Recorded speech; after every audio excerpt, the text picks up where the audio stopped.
Welcome to selfdiscoverymedia.com, where we discover the communities that are making a difference in the lives of others. Our self-discovery is something we are all making on our life's journey.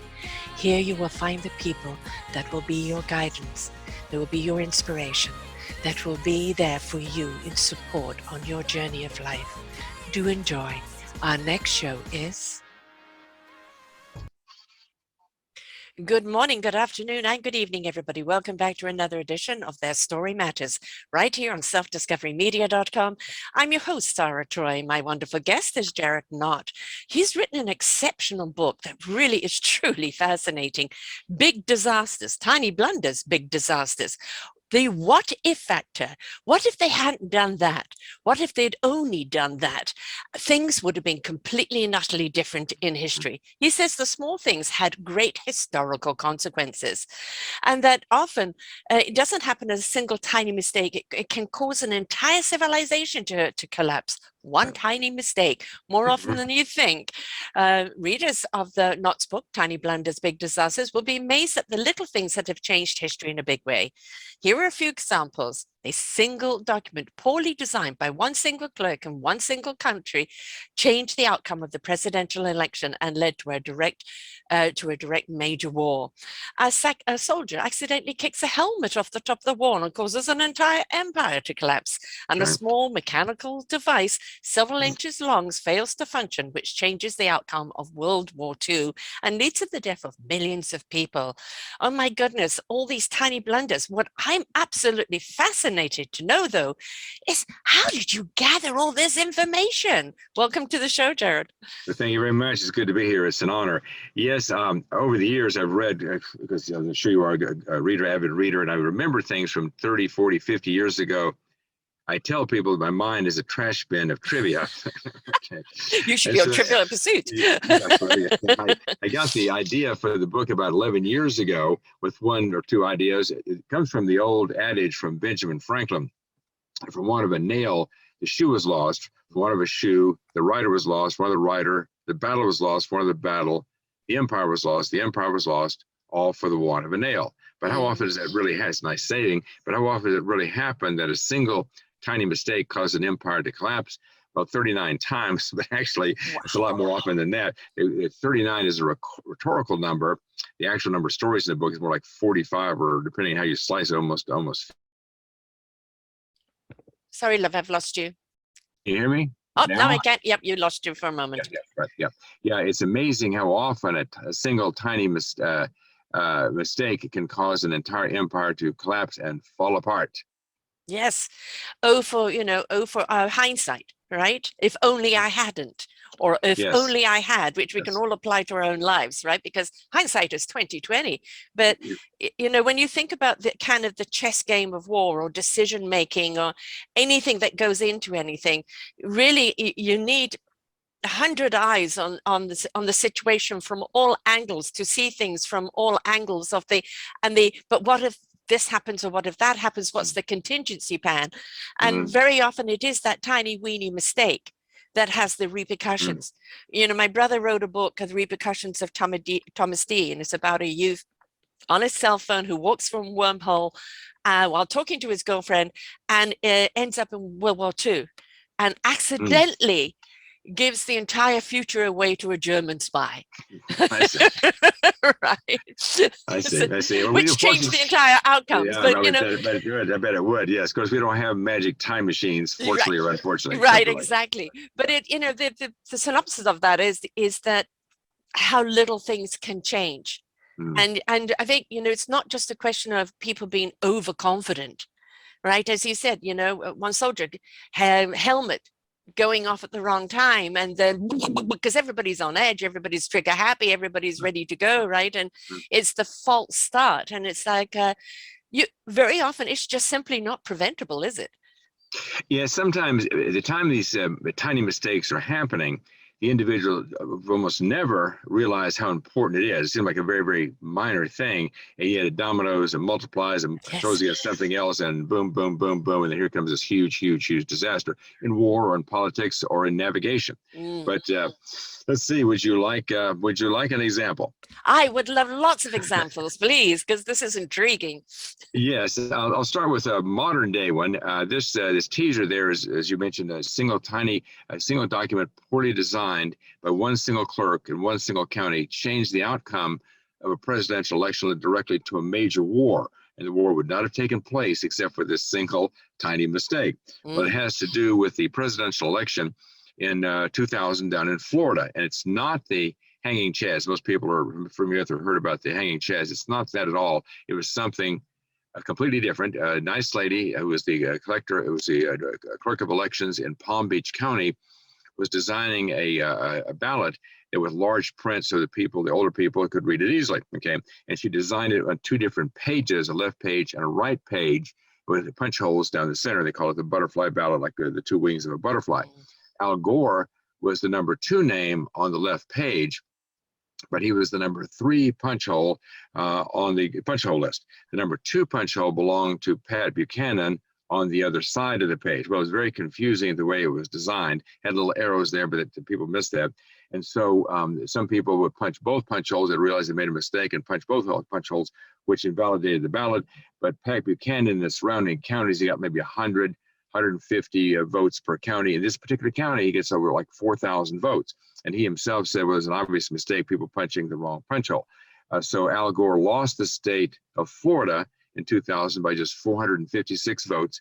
He would have won by 3 or 4 or 5,000 votes or more. He lost Florida. He lost the presidential election. He would have won the presidential election. He would have been president of the United States. And he was adamantly opposed to the war in Iraq. Right. The war in Iraq cost us 50,000 lives and $2 trillion. And they had this nice lady. She's now, by the way, let me say, all of us have made mistakes this big or worse. Her mistake just happened to come right at the critical time. Right. So they had the nice lady on the morning talk show, and they were saying to her, people say that you're responsible for this war. And she was in tears and she was crying. God. Boo, boo, boo. Well, I appreciate the fact that you're crying, but we have 50,000 dead people and $2 trillion all down the drain, all because of a single tiny mistake. Yeah, but come on, folks, put that on her shoulders. How cruel and unnecessary, right? Yeah, the people making the decision to go to war in the first place. Now, exactly.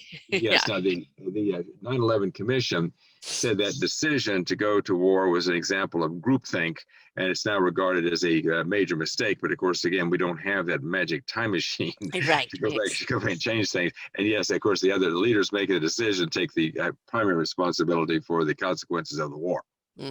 It's also kind of, there's always the scapegoat, isn't there? Anytime you see a mistake, nobody wants to own it, and they're going to pick somebody to be a scapegoat. And you can just imagine the burden on that poor woman's shoulders of, 50,000, lives on her shoulders, which was no. I mean, who was overchecking her printing? Because obviously she designed it, but as you said, the butterfly effect and this and that, when the fold, it got confusing. When they did that, why didn't they check it then and go, hang on, this isn't going to work? So, it's from her perspective, seeing it from her, she understood it perfectly, of course, from her perspective, but she did not put herself in the shoes of the people seeing it for the first time. You have just a few seconds, half a minute, whatever, to make your decision. And she did not realize that it was confusing to people seeing it for the first time. You see what I'm saying? So that was the key thing there. And touching on what you said before, of course, there's the old saying that victory has 1,000 fathers and failure is an orphan. Yes. There's also another old saying from the Army that I'll use a different word, but that manure rolls downhill. So whenever they're looking for somebody to blame, it doesn't usually go up. It usually goes down. And what you got to do if you're obviously a young lieutenant in the war, and first lieutenant, and so if a colonel or a general were to say, I did not have a particular situation like this, but if they say such and such is your fault, well, you got to argue with the colonel. Right. I mean, the moral of that story is get out of the way. Yes, try to be rolling. And also one good thing, and which has been an important thing to pass on, especially to young people and everybody, I talked about the importance of covering your rear end in paper. if you have a good memo that covers all the details, it's hard to deny if you got all the facts in there that you did not do such and such, because here it is in writing. There's been several times in my career, and probably your career, where having something in writing was very, very helpful when it came to that manure starting to be thrown around kind of thing. Right. And nowadays, of course, we've got the phone recorded. That's right. So, the other thing is document what's going on. So, the manure can pass you on by. Right? That's right. That's right. So a river of manure flows to somebody else and not you. Yes. Yes, exactly. You've got one here about Hitler, and could you imagine how different it would have been had he been successful in taking Hitler out, and but for what was really the mistake that caused that not to happen? Yes, it would talk about the tiny mechanical device failing to function at a critical time. That had to do, and it touches on your subject, your question there, that had to do with the German generals' assassination plots and attempts to eliminate Hitler, especially as the war was going badly. That received a lot of impetus and a lot of energy behind it. But at one point, it kept getting frustrating because Hitler, evil that he was, did have some shrewd common sense. And he said the reason that assassinations have been successful throughout the world so many times is that the assassins know the exact time and place where their target is going to be. Well, he deliberately, therefore, kept a very erratic schedule. No one knew where he was going to be, when he was going to be. He's supposed to show up at a meeting, be there for 30 seconds and walk out the door, et cetera, et cetera. But there was almost like one article about this, almost like there was an evil force protecting him, because time and time again, he just barely missed death. And this was talking about the tiny device. It has to do with one of those attempts on his life. He was encouraged by the German generals who were involved in the plot to visit Russia, to review the plans, to review the strategy in the middle of the Russian war between Germany and Russia, of course. And then when he got on his plane with all of his entourage to leave, they gave a box that supposedly had a bottle of liquor in it as a gift for a general back in Berlin. Here, take this box to so-and-so general such and such back in Berlin. Well, it was not a bottle of liquor at all. It was a bomb. And there was a device there about 3.5, 4 inches long, which was the detonating device. So they pulled the trigger. It was supposed to, acid was supposed to eat through a particular chamber, which would lead to the firing of the device and so on. So they put it on the plane. Plane takes off. 45 minutes later, it's going to explode. An hour passes, 2 hours passes, 3 hours passes. Hitler's plane lands in Berlin without incident. Oh my gosh. Now they got this box there that has a bomb in it. If somebody opens it up and looks inside and sees that it's a bomb, they're going to be in big trouble. So they've managed to get to the box in Berlin. They managed to get a hold of it again and bring it back. And the device failed to function. It somehow, the acid had eaten through, but somehow the firing pin did not fire.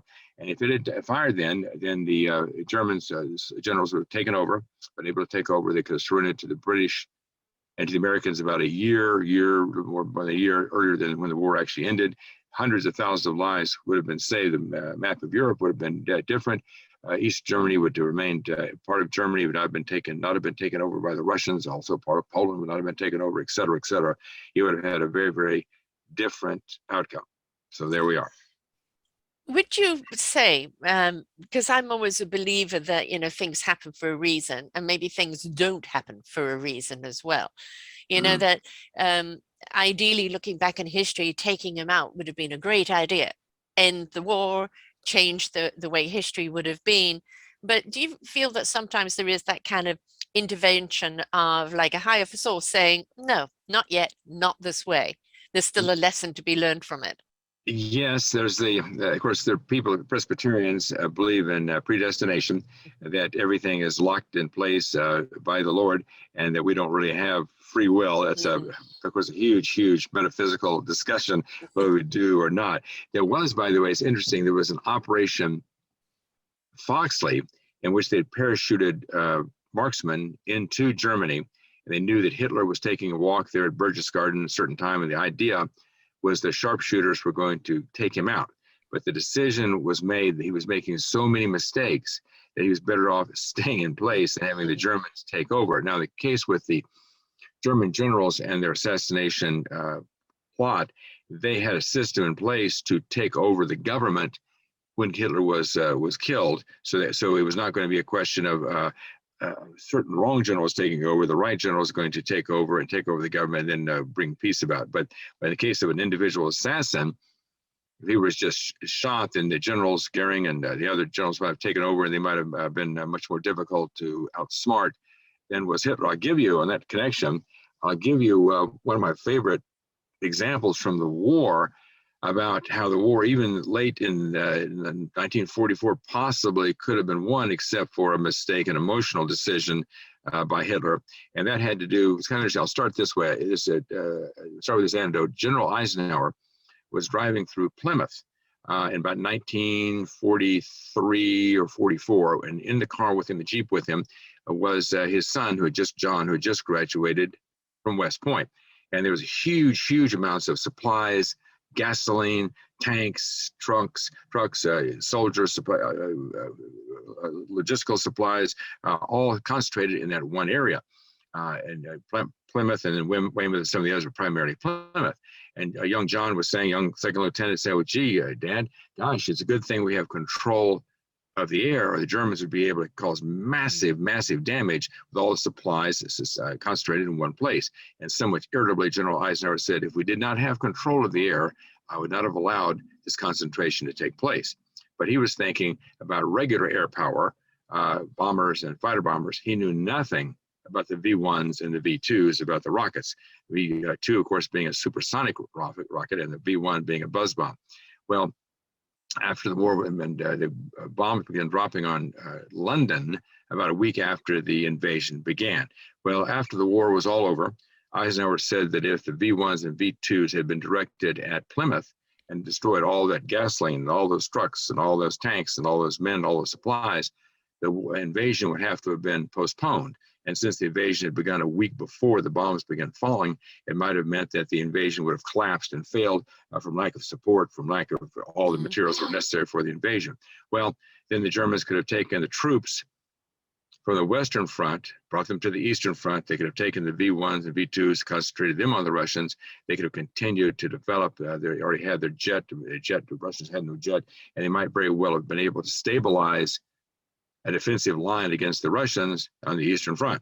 But of course, then another if, of course, we have the atomic bomb in the pipeline. Instead of it being dropped on Hiroshima and Nagasaki, it might have been dropped on Munich and Berlin, and so all kinds of what ifs that would have taken place there. But that was a major mistake, an emotional mistake on Hitler's part. He wanted vengeance. He wanted to kill, drop bombs on London and kill school children and grandmothers and blow up school buses and so on and so forth, like vengeance. The military consideration was not in his thinking the way it should have been. So we're lucky he was a little bit crazy. Oh, yeah, my mum was actually in London at that time, and she had my sister, and she said that she was on the way to the school one day to pick up some kids from the school, and one of those silent ones came over and just landed. And the kids were running, and she just kind of hid kids underneath the pram and threw herself over the pram. And, just the amount of death around there, and the last minute sirens, because you literally had seconds, before they saw them, because they didn't hear them. And then, you wake up in the morning or you come out of the bomb, that house is gone, your house might be still standing. And she lived right the way through that.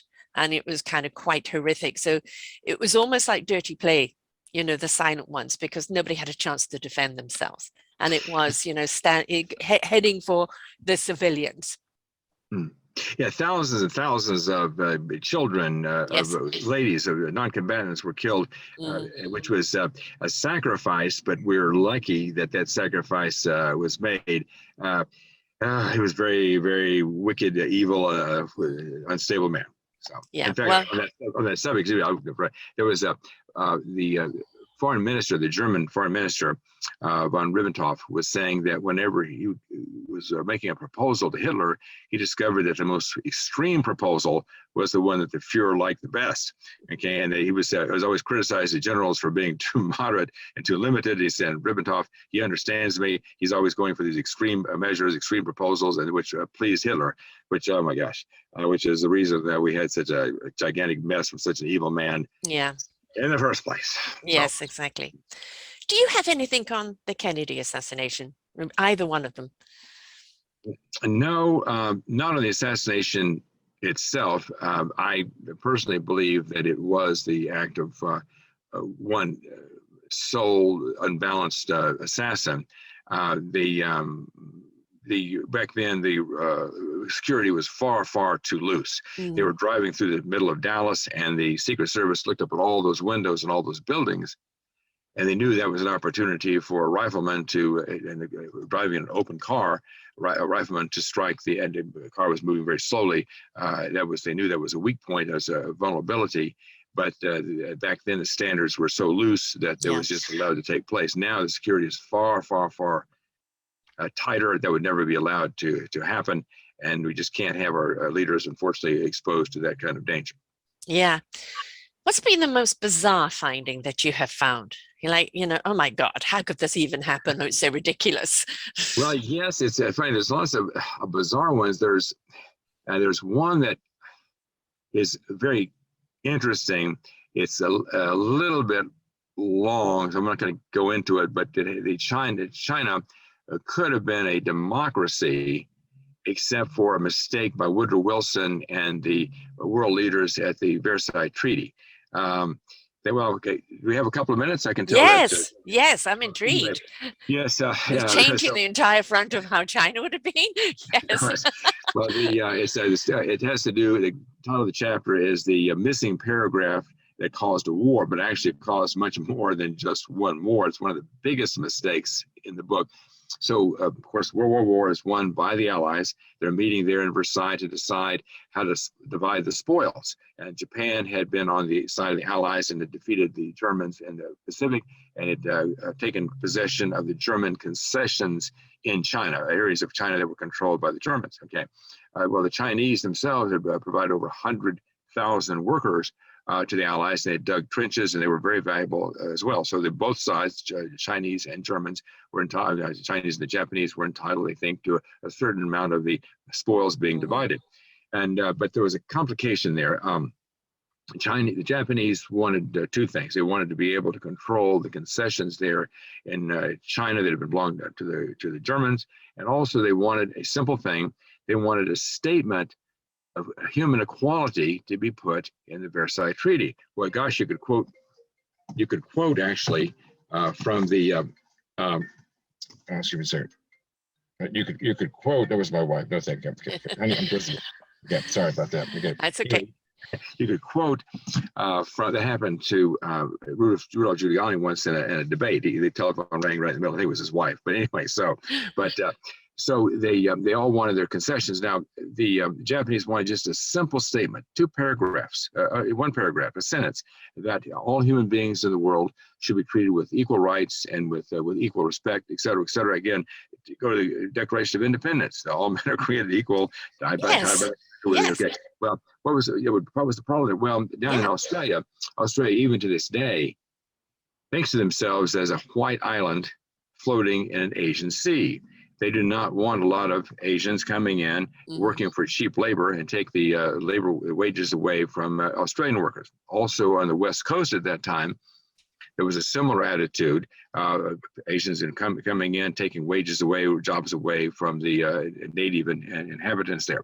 So both the senators from the Western United States and a very irascible man who was the Prime Minister of Australia, Billy Hughes, okay, and he and Woodrow Wilson butted heads from the very beginning, and Wilson refers to him as a pestiferous varmint, okay, and very difficult to get along with. They say he had some kind of bowel irritation, Billy Hughes did, and he was made a very difficult man to get along with. Anyway, so they were opposed, the senators and Billy Hughes opposed to that one paragraph in the Versailles Treaty.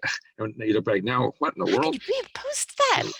What in the world? So anyway, they appeased Billy Hughes, and he needed the votes of the senators from Western United States to get his League of Nations verified by the Senate. So he caved in to those two forces, and they did not frozen for a moment. Provide that one paragraph to the Japanese, but as a sop to them. As a sop, they said, well, okay, we can't give you one paragraph, but we can give you the concessions there, the German concessions in China. It's kind of, we can't give you the apple, but we can give you the banana. Okay, so and so this was announced. And by the way, Wilson's 14 points And people had great admiration for Woodrow Wilson. His 14 points included a point that people should be able to determine their own government. They should not have governments imposed on them from outside forces, from colonies from the outside. That was one of the major points there. Well, this was a complete violation of that point, giving the German concessions to the Japanese. Now they could go into those concessions and they would be in charge of a particular part of China.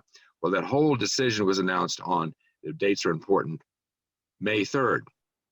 On the now infamous May 4th, demonstrations break out all across China.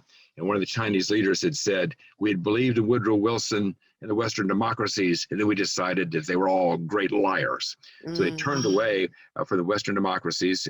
They turned to a new philosophy coming out of Russia at that time called communism. Okay, and the May 4th movement, which came out of that announcement, turned into the communist movement, included Mao Zedong, who took over and led the nation in the direction of communism. Well, if they just had that one damn paragraph. No. I mean, you know, we're looking at right now with what's going on with China. You know, it is the next great force. And it's very subtle, like it's buying up Africa, it's buying up here, buying up there.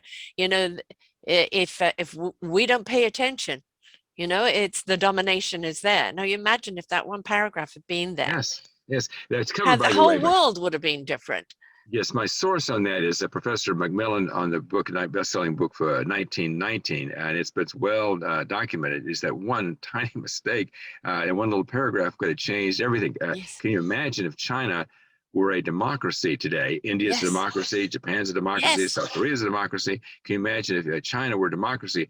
Half of our problems might disappear. There would have been no COVID, there would have been no Korean War, there would have been no Vietnam War, et cetera, et cetera. So, but again, we don't have that badly needed magic time machine to go back and change things.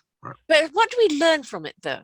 I mean, that one paragraph could have changed entirely the way, you know, we should live. Because that one paragraph, that one statement, we're all equal. You know, we all have a right to live, to be respected and to be treated well. Basically, that was fundamentally it. And that really should be the common code of conduct of humanity. And in all religions, it's there of treating each other with that respect. What happened to us as a humanity? You know, that we would repel a paragraph like that, and that we don't learn from it, because yes, hindsight is 2020, but surely if we look back and we go only that one paragraph, this and this and this would have happened, but yet we still seem to put the foot to the pedal of going down the wrong direction. You know, so do we invite these stupid mistakes as a human beings? Are we so slow to learn? Yes, I have a theory on that, and that is, which is sort of a rhetorical theory, somewhat tongue-in-cheek, and that is that the human race is about 45% bad and 55% good, and that's why progress is so slow, because the evil forces are just almost as more powerful than the good forces, and all parts of the world. I mean, we, of course, here in the United States and in Canada, England, we have a democracy, we have freedom.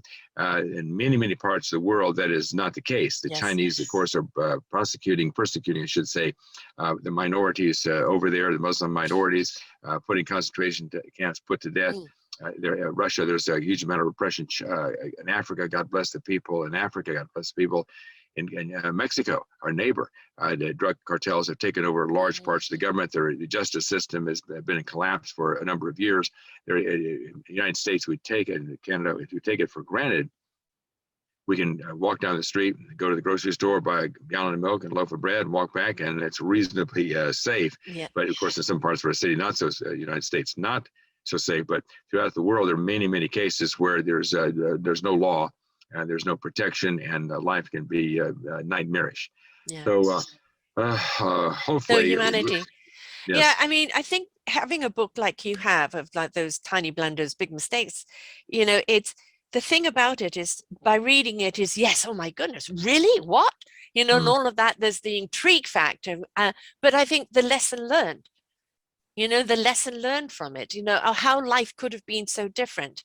And perhaps, you know, the pandemic was that invitation to change things around, because it flattened everybody in the world, and it's going on and on and on, and it's still going to go on for a while because we're too thick to learn.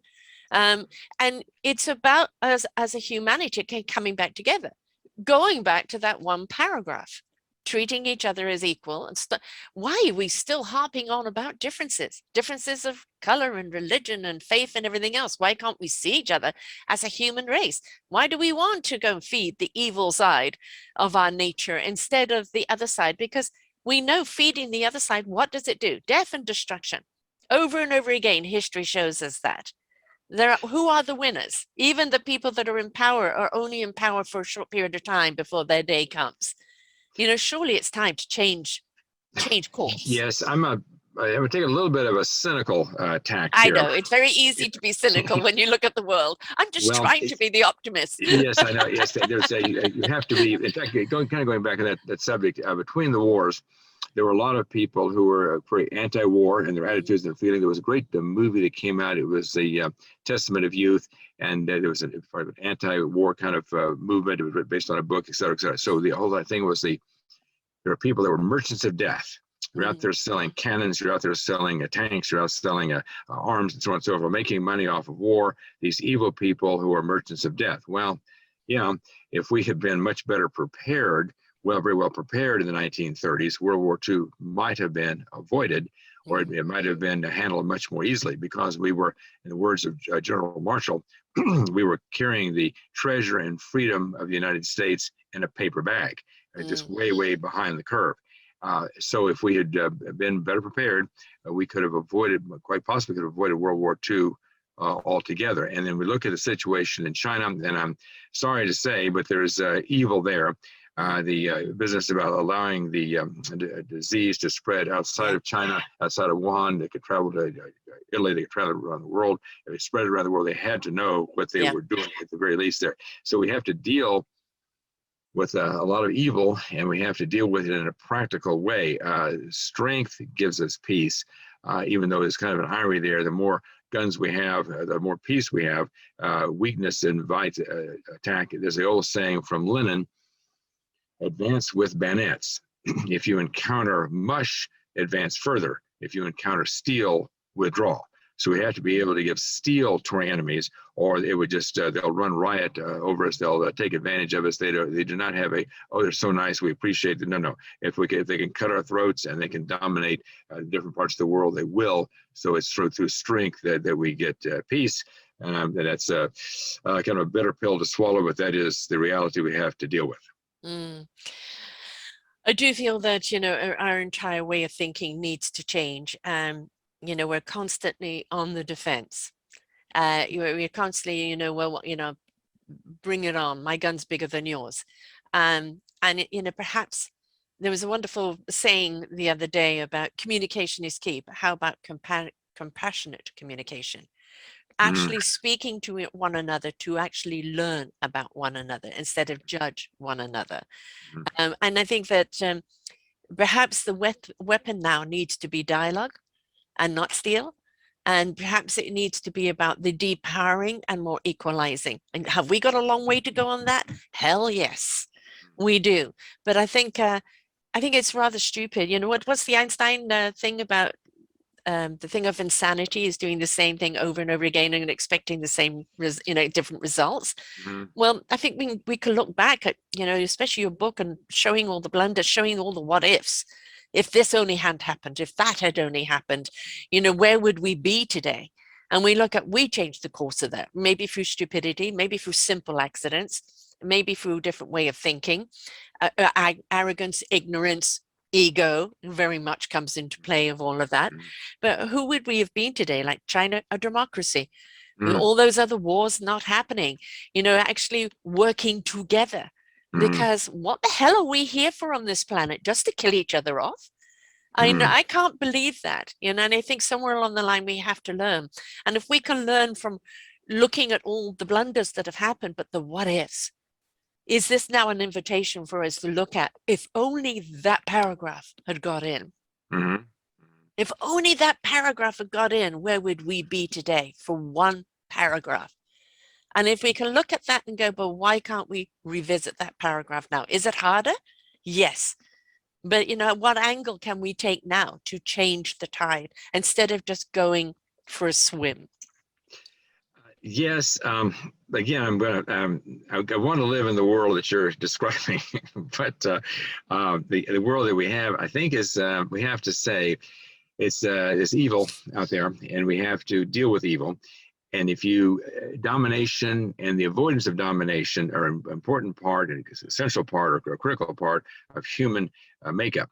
We all want to be significant. We all want to be free from domination. There are many people who aggrandize themselves through domination. Mm-hmm. We talking with Putin, who is a murdering thug, Mm-hmm. talking with the An president, egomaniac, narcissist, and all of that. Yeah. right, and also President Z, a nice, pleasant man in his terms of his manners and his Yeah. demeanor, but is a murdering thug. The business about the soft approaches and let's be reasonable, let's be fair, let's be humane, doesn't mean anything to them. What they understand is strength. And if you have strength, they're willing to negotiate. If you have weaknesses, they're going to come by and they're going to choke you to death. And the example back in 2014, when Putin invaded the Crimea without any resistance and began invading eastern Ukraine with limited resistance, and that administration, I don't hate to get political, but that administration, the Obama administration, did very, very little. And they gave away the missile program. They took it on their missiles. They did very little. Also, when ISIL was starting to show rear its ugly head, they were saying, oh, well, that's just a junior varsity team, just a JV team, not to worry. Well, okay, Putin conquers the Crimea, he attacks eastern Ukraine, the ISIL turns into this giant caliphate. When you give a soft side to your enemies, those kinds of people, they would just run rampant over you. What you have to do, which, by the way, to give credit to the current administration, they have communicated to Putin that we're going to do things now that we should have done in 2014 that we did not do. They're going to freeze the banking system so that if they were to invade Ukraine, so the Russians would put a big clamp on the commerce going on in Russia, be damaging to their economy. They may not be buying the gas and oil, petroleum coming out of Russia. That would also be damaging to their economy. They're also going to give sophisticated and more advanced weapons to the Ukrainians who can defend themselves much better. The Javelin anti-tank missile and other sophisticated weapons. So it's going to be a very painful and difficult experience if he goes down that road. If you give a lot of pain, you attach a lot of pain to that decision, he may choose not to do it. My guess is, and I don't know, he will not invade, but I don't know. Same thing with China. Of course, they're looking at Taiwan and they're making serious threats about invading Taiwan. Well, you need to make that extremely painful also in terms of the military defense that Taiwan can provide, also the economic penalties that will go with it. Yet, is another basic thing that human beings, everything we do in life is done for one of two reasons, okay? Either to avoid pain or to seek pleasure. And of those two, avoiding pain is the most important, is the most powerful. Sorry to say that, but it is. So anyway, if you make it very painful, make it clear it's going to be a very painful choice to invade Taiwan or a very painful choice to invade Ukraine, that's what will change their mind. The fact that the goodness of humanity would be best served if they didn't, doesn't mean much to those people. No, but I think you can blend the two. You know, you can have the force behind you, but you know, I know that the younger generation just don't want to continue down the same path, right? And you know, looking at, I was watching something yesterday with, you know, how much China has bought up Africa, and was it a particular African country where they had borrowed money to improve their airport, and they're now recalling their loan and saying, otherwise we're going to take over your airport. And well, there's a few billionaires that spend a few billion at a time to go up into space for 11 minutes. How about you buy all of that up, pay Russia back, take away their power over Africa, and actually look at Africa and say, how can we build you as a nation that you are a force to be reckoned with on your own, that you aren't vulnerable to the leeches? Yes, we should be countering the moves on China with exactly those kinds of programs. You know, instead of just the gun war, where's the chess play? Yes, and one thing that's it's Evergrande, I think, is the name of the very large real estate organization that is in default. It's in a kind of a bankruptcy, and the economy in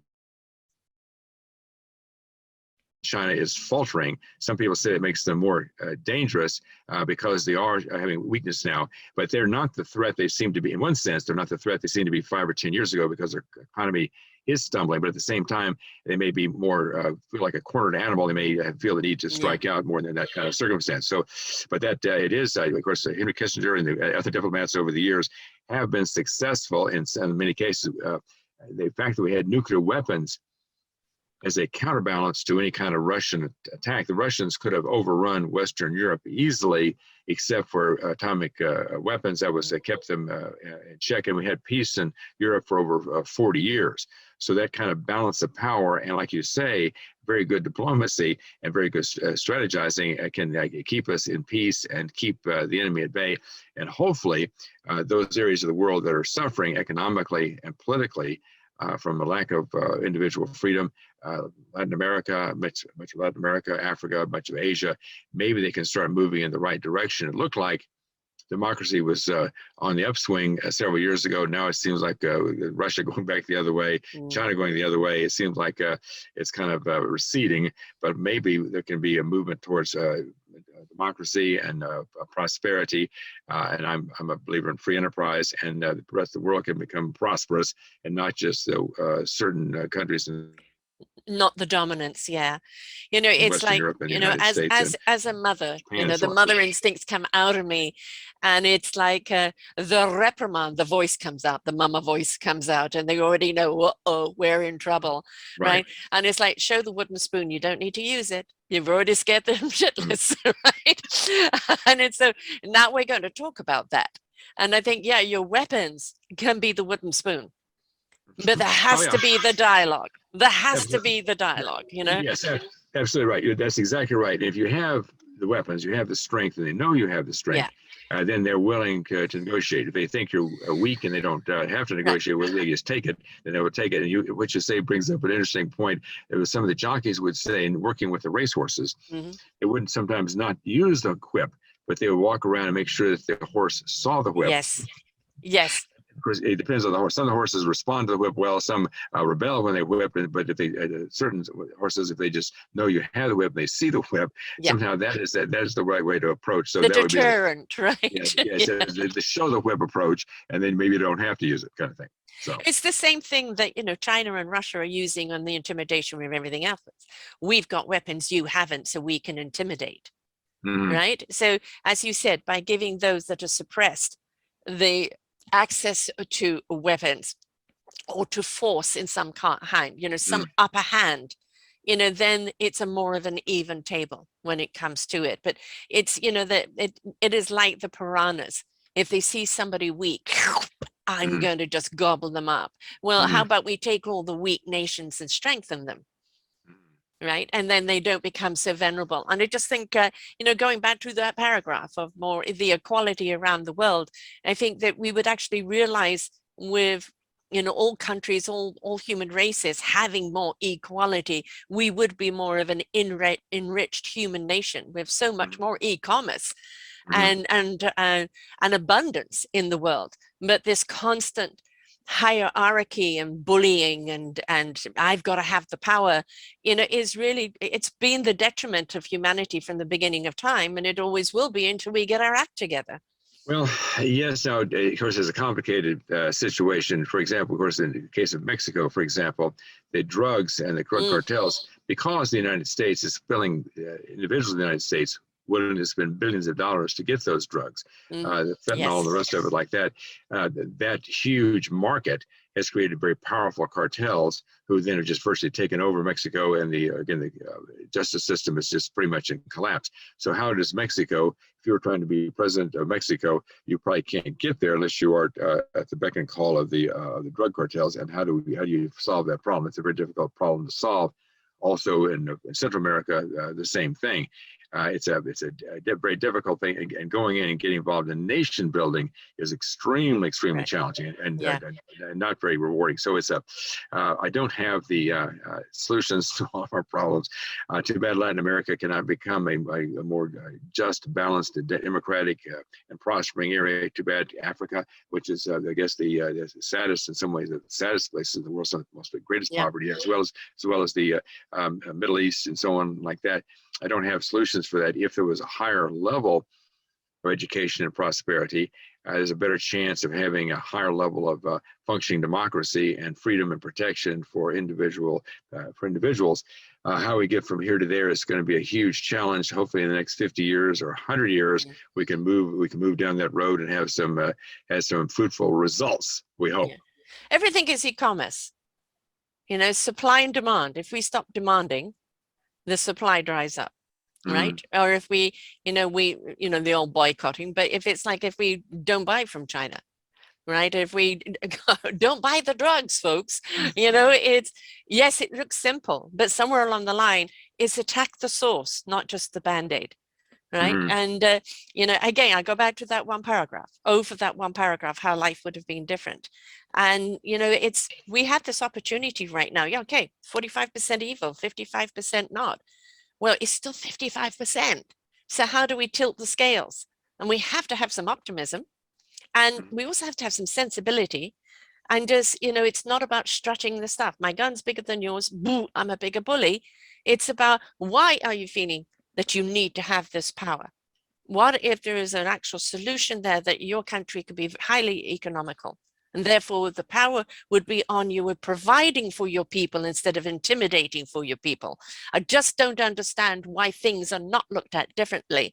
And instead, it's always got to be, one gobbling up the other.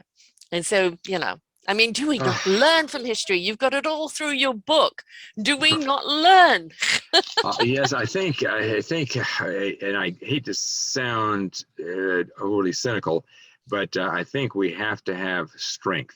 If you have strength, and you can go into the negotiating table, you have strength, you can apply different kinds of pressure, and things can move in the right direction.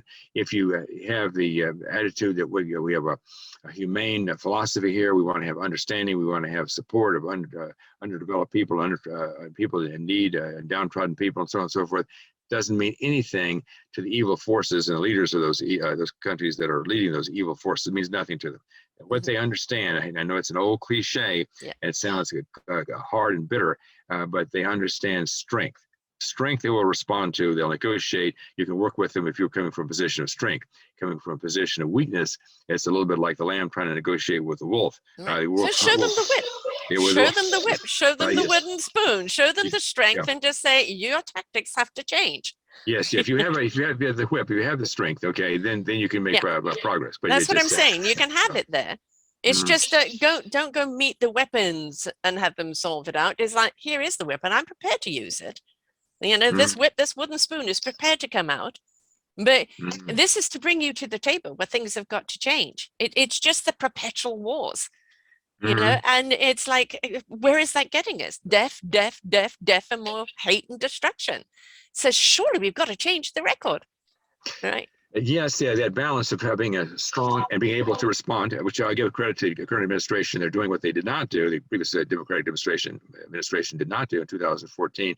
They are moving with a lot of criticism for not having moved sooner. They are applying some strength and pressure, which may very well work in this situation with Putin and possibly Taiwan.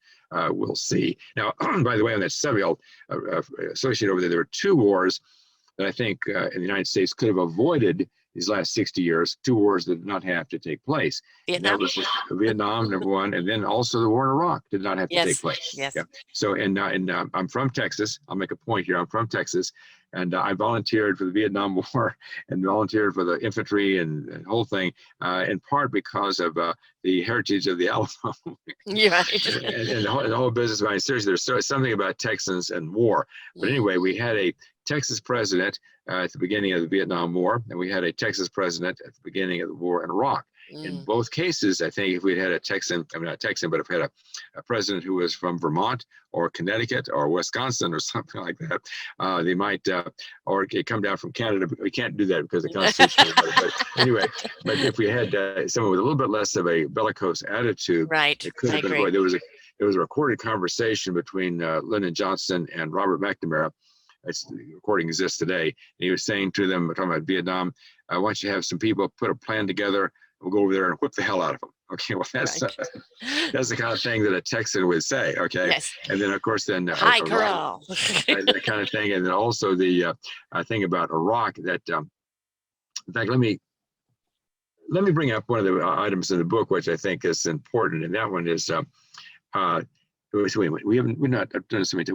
we've not talked about. Already talked about the election of 2000 election, didn't we? We did. Yeah. But anyway, yes, again, that war, Al Gore, to his credit, I'm not necessarily a big fan of Al Gore. It could have been avoided altogether. It was not necessary. It turned out it was a hollow threat. Saddam may have been giving the impression to his neighbors that he had nuclear weapons or a nuclear weapon program they didn't really have, so they'd be more intimidated. He was strutting his stuff, right? Yeah. So on like that. So anyway, it could have been avoided, and there were those people, well, Al Gore and others, who were saying you're going too far. And so that's. But if it had been a person with a different mentality, again, somebody from Wisconsin, it could have been those two wars could have been avoided. We went a little bit too far. And supposedly defending ourselves, and to the point that we were kind of more aggressive than we had to be. Right. And that's I think something that one has to check in as a nation. Do we glorify war too much that, oh yeah, let's go and get them, and be the hero. And perhaps if we didn't kind of heroize it so much, in our movies and in our approach, and realize there's death at the end of that for somebody. There's despair with families losing people. There's the economic situation, repercussion of it. Maybe we wouldn't be so fast to just push the trigger, and so there's a lot to be thought of there. Your book raises so many questions, and it's really quite fascinating. Just for one mistake, how the world would have been so different. And as intriguing as it is to read that and go, oh, really, I still think it's food for thought for us in moving forward. And let us be more mindful of our own actions now, so we don't make those silly little mistakes that now can trigger something in our own personal lives, in all aspects of life. Because it's entertaining, your book, it's intriguing, your book, but at the same time, let it be food for thought. Yes, well, here's too. Now, there's a practical thing coming out from a purely practical aspect. There's a book out there that has saved, I say in the book, has saved more lives and continues to save more lives than any other book in history. And it's the book, the Checklist Manifesto. Again, this is from a purely practical aspect. And a gentleman named Atul Gawande wrote the book. He was a surgeon, and he was saying, he was looking at the situation in the operating room. He was saying the way it works, or what used to work, is that if you get 6 or 7 or 8 years experience underneath your belt, you go into the operating room and you just go on gut instinct based on your experience. He said, well, yes, but we're human. We miss things. Well, is there some better system that we can avoid these mistakes that are taking place, and so that the fatality, the survival rate is much, much higher than it's been? I wonder how they do this over in the airline industry. They also deal with great complexity with short amounts of time where decisions have to be made quickly. Wonder how they have handled it. So he went over there and talked to the people at Boeing, and it went back to a famous, in the industry, famous airline crash that took place way back in 1935. And it was the forerunner of the Flying Fortress that was being tested by the pilots at Boeing. And it was an accident that killed both the pilot and the co-pilot. They did the accident investigation, and the source of the problem was a simple thing. They forgot to turn off the elevator yoke, which caused the airplane to go up in the air. Shortly after takeoff, it stalled and it pancaked down, and both the pilot and the co-pilot were killed. Just a simple switch that was not thrown that should have been thrown.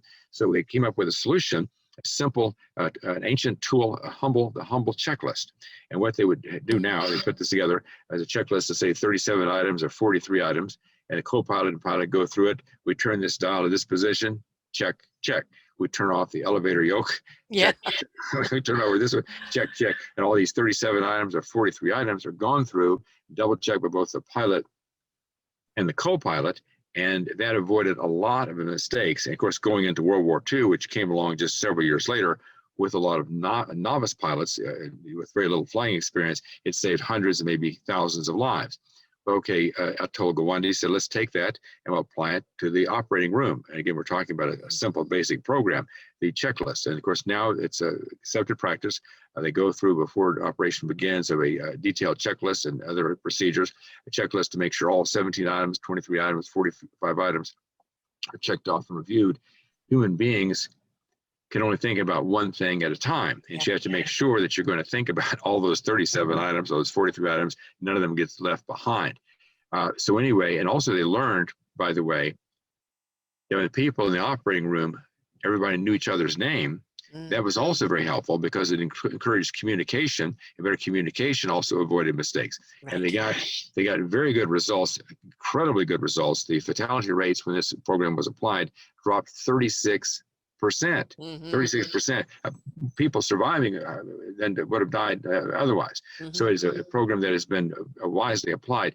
It can apply to everything in our lives. Absolutely. Building a bird's nest, putting together a garden in the backyard. You have a checklist. You go down the checklist very carefully. And also, I talk in the book about this. As a pilot of World War II, it was Dusty Kloss was his name, and talking about what detailed preparation he put together before he got into the cockpit to fly into war. A series of items that he had done to make sure he has the two kinds of wool cloths to wipe off the windshield, make sure he has the right kinds of wax pencils, has 2 wax pencils in case one of them fails, et cetera, et cetera. A big emphasis, just like the Boy Scouts, be prepared. That also can avoid a lot of small mistakes. Now that doesn't touch on the bigger philosophical questions about avoiding some wars. And it doesn't mean avoid some wars, but you may be more successful in the war. Right. Also, if you're on the operating table, you may be more successful in saving people's lives if you have that kind of detailed preparation and also detailed follow through to make sure all the details are taken care of, because the devil is indeed in the details. Yes. I mean, you don't go and put the roof on first. Right. So right. That there is always levels to things, 1, 2, 3, 4 steps, and it's the more you actually know what those steps are, as you say, you can check it off. We've done that one, that's fine, what's next? Okay, we've done that. And if you apply that to every aspect of your life, then that means that you're in a direction, the stitch in time, that you're on the right road. And it's like you come across one and go, okay, this is a problem.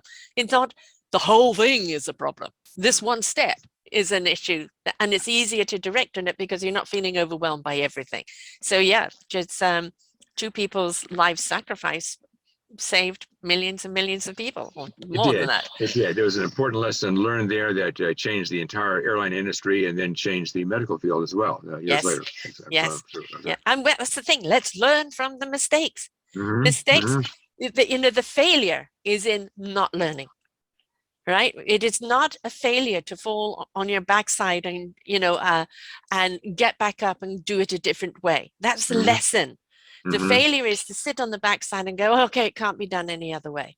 I'm not going to do it. So, I think that anytime we have a mistake like that, it's a mistake that we learn from. So therefore, it's not a failure. Yes. And that's funny how people can they govern their lives through their core beliefs, and sometimes they'll express their core belief in a metaphor or an actual statement. And that subject, Bill Clinton had, and whether you like him or dislike him, he had the core belief that you can sometimes win by never quitting.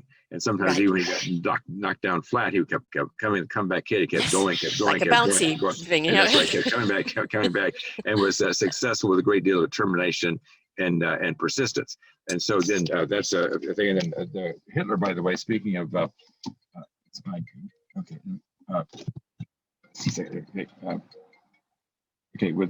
he had a core belief which was not quite so positive, and that was that history that the world belongs to the brave. Okay. And I think he won the Iron Cross 2 different times. He was very brave. He was also very evil.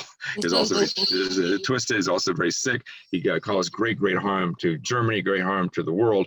So he had a different core belief. Right. That maybe he had the bravery balance. Who is that core belief serving? Right. Yeah, that's the right. question. Yeah. And of course, in the end, it was very self-destructive for him also.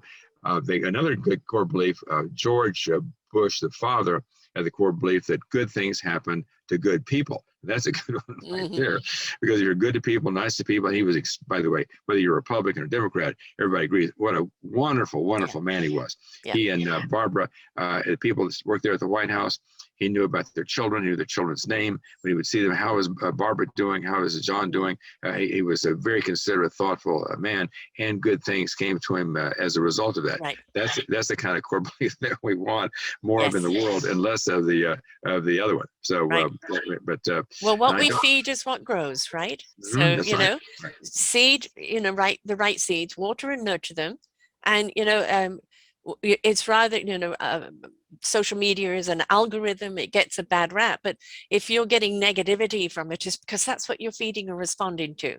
So if you choose to feed, you know, the options of, you know, more upbeat, more positive, more solutional, then that is what's going to grow. And I think if we could keep that in our minds, in our lives, is that you don't like where this is going, it's up to you to change. The change is always within you.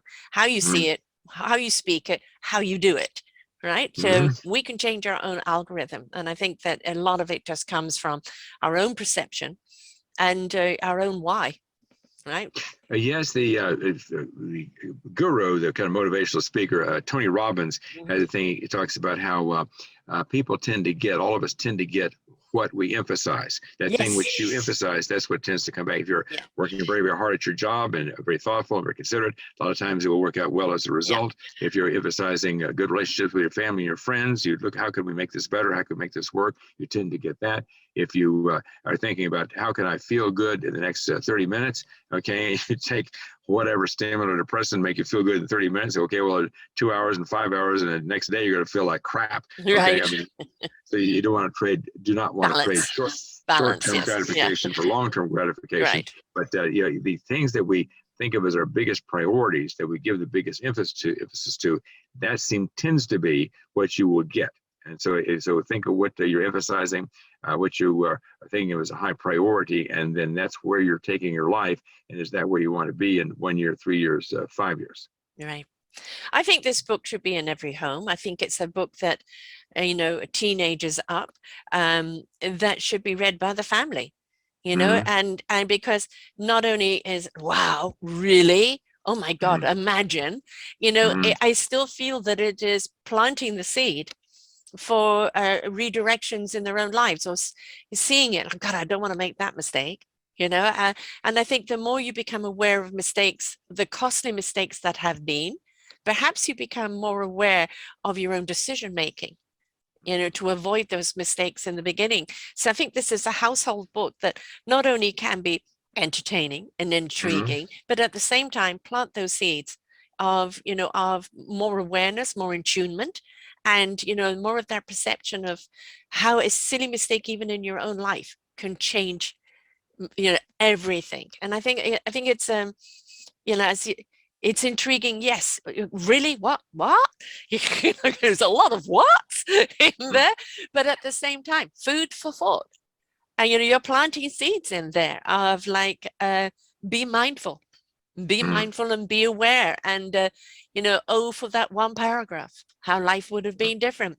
And I think it can help people kind of look forward into their own decision making in their own lives. And as I say, read it as a family. You know, it's then I think it can be something that can really be brought together and start a conversation. And quite honestly, that's what we want, isn't it? We want people conversing with each other. And you know, we can do it over that book. Well, what if, and what if, and what if? Oh gosh, can you imagine if it had been that? And get the conversation going. I think it should be in schools, most certainly. I think so. I think so. Yeah, I think young people in particular, learning about careful preparation, about careful follow through. That's an important thing in your career, in your school, in school, in your career, in your at whatever you choose to go into, whether it's a medical field or whether it's engineering field or just in business. It's very important because those details can really, really bite you. Yes. Would you like another one? Would you like another one? Yes. That's kind of yes. So anyway, this one is it's actually the very first one I thought of way back 11 years when I first had the idea, and that was this teaser is that a single piece of tape rotated several inches the wrong direction, changed the outcome of the Vietnam War. The United States might very well have won, except for this single tiny mistake, which doesn't make any sense, does it? No, not at all. What are More, we more, talking about? more. Yes, it has to do with the Watergate break-in. When the burglars were jimmying the lock from the parking garage into the office building, they were told to hold the striker on the door down with a piece of tape placed in the vertical position to hold the striker down. They made a mistake. They put the tape in the horizontal position. They should listen to instruction. Right. Okay, the problem there is with them is that when Frank Wills came walking down the hallway as a night watchman doing his job, and he sees tape on the door face, which he would not have seen if it had been in the vertical position or they put a plug in the receiver. He sees that, what's the tape? What's it? Women, the tape, the door's been jimmied here. So he calls the police, the Washington DC police, and he had to call them twice, by the way. So he calls them, and then they call. The rumor is that they contacted the local uniform officer who was in charge of that area to go out and check it out. But there's a strong rumor indicating that the officer was intoxicated in a local bar and could not respond. So they had to send instead the bum patrol. There's 3 officers dressed as hobos in a jalopy car. Okay, they have to go instead. Well, they pull up to the Watergate complex. The lookout does not recognize them as police officers. He does not tell the burglar inside to get out of there in a hurry. They go in there, they arrest James McCord. They arrest and also the burglars. By the way, you see the tape I'm talking about in the movie, and it's Frank Wills plays himself in that movie. Anyway, so they arrest James McCord and the burglars. Watergate begins. Boom, boom, boom, boom. And Henry Kissinger gave an interview sometime later talking about how the plan was. They knew that the North Vietnamese were going to be testing the treaty, and the plan was to go back in there and bomb the living daylights out of them again to get them back in compliance, okay, with the treaty. But they were so weak politically, they could not. So South Vietnam collapses, Nixon administration collapses, it all falls apart because of a single piece of tape turned several inches the wrong direction and a drunk cop. You see? I mean, just fascinating. Yes. Fascinating. So one lesson there is don't drink on the job, I guess. Right. Yes, and the other one is pay attention to the directions. Instructions like that, because a single little mistake can really come back and rip you a new one. And the other thing is the persistence of the security guard. He could have just shrugged his shoulder. I've reported it. Nobody's coming. You call twice. That's right. Call exactly. twice. So there's a lot to be learned there. A hell of a lot to be learned there. And again, you never know. What you are uncovering, really, what the repercussions are. Right. So it's Yeah, that's a great story to end the show with. So thank you so much. How do people get this book? I know that this is the week of Christmas. This is being aired, but it doesn't have to be a Christmas present. How about starting off 2022 with this book in hand and kind of make it, that family book of conversation. Right? Because I really do think, silly things like that one story, how you could really look at it even as a parallel in your own life and look at the what ifs and what ifs, because a hell of a lot of this is what if it had been done differently, Yes. But yes, to answer your question, yes, you can go to Tiny Blunders bigdisasters.com, tinyblundersbigdisasters.com. That takes you to my website. We have 2.5 free chapters there. We also have a great book trailer there. We have a portrait gallery, which is one of my favorite parts of the book. And you can look that over. There's also an 18-minute radio interview there. You can listen to that, and then of course you can order. And we have a special this week. The electronic download is just $1.99 for this week. Of course, you can order the paperback book, which makes a great gift. It arrives in just 2 or 3 days, by the way, for Amazon. So you can make it a great gift either for Christmas or after Christmas for an uncle or grandfather or father who loves history, or as well as a grandmother and an aunt who loves history. And it makes a great gift, and we'd appreciate it very much. Yeah, I think it's great. So also on Amazon, folks. So, come over there and buy it directly from there. The thing is, again, I just say it, schools, I think it is essential. Yes. In the homes, I think it's a great conversation piece, but at the same time, it's a wonderful lesson. And what can be learned from this, and at the same time, as you said, people who just kind of love history, because the effect that it's had on our present and on our future, well, not our future's still up to us, but on our present, I think it is absolutely intriguing. So I'm glad that you have dedicated your 11 years to this in writing this. It's just fascinating with how you even managed to get all this material and how you found it all, because you had to dug up a few rocks to do it. Yes, it was fun writing it. A lot of fun talking to people about it, and it makes me feel very good. I talked to a lot of people say they really enjoyed the book. You have terrific, excellent reviews there. It makes me feel very good on the inside. So it's fun all the way through. Right, and you know, something that you've loved doing and I love the response of. But I really do see this book living long beyond, just because of the lessons that are there, the you know, the whole intrigue. But you know, at the same time, is that the more hindsight we look at things, I think the better decision making we can make moving forward. Yes, So, you're wiser for it. Absolutely, right. Wisdom is always in the past. Yes, right. And the book is a lot of fun. I will say that the book is a lot of fun as well. So there's some wisdom to be acquired there, but also it's a heck of a lot of fun to read, in my opinion. Yeah, I mean, for the paragraph, a piece of sticky tape. Right, I mean, you know, the helmet coming off the wall. I mean, all of these things, you know, it just, it's like, you know, oh my God. And if it can make you more mindful in putting a document together, then great. Sure, absolutely. A better person for it. Yes. Yeah, exactly. So much to be learned from here. Thank you so much for coming and sharing with us today. Thank you. It's an honor to be here. I appreciate it. So, Tiny Blunders, bigdisasters.com. Yes, ma'am. Yes, excellent. And it's on Amazon, folks. And whether Christmas has gone or not, when you listen to this show, this is a book you need to get. Share with people. Have a book club. Wow, how fascinating. You all read a chapter and you come back and you go, and just the conversations it can spark. Great conversations. Yeah, I mean, you know, we've all got tiny blunders. That's right. I wish I could say I did. Absolutely. Right. So, you know, it can spark some very interesting conversations. So this is a book that keeps on giving. So thank you so much, Jared. I've been absolutely wonderful having you here. And to everyone else, remember, those little faux pas can be very, very costly. Learn from your past to apply to your future. Until next time, bye for now. Thank you so much. We hope that you enjoyed the show. You will hear many, many shows here on selfdiscoverymedia.com. We have new shows for you out every week. Just find them on our podcast or What's New. If you feel that you have something to share that makes a difference in the lives of others, or you too feel that you could be a host, please contact me at info@selfdiscoverymedia.com and we will be glad to speak with you. Have a wonderful day.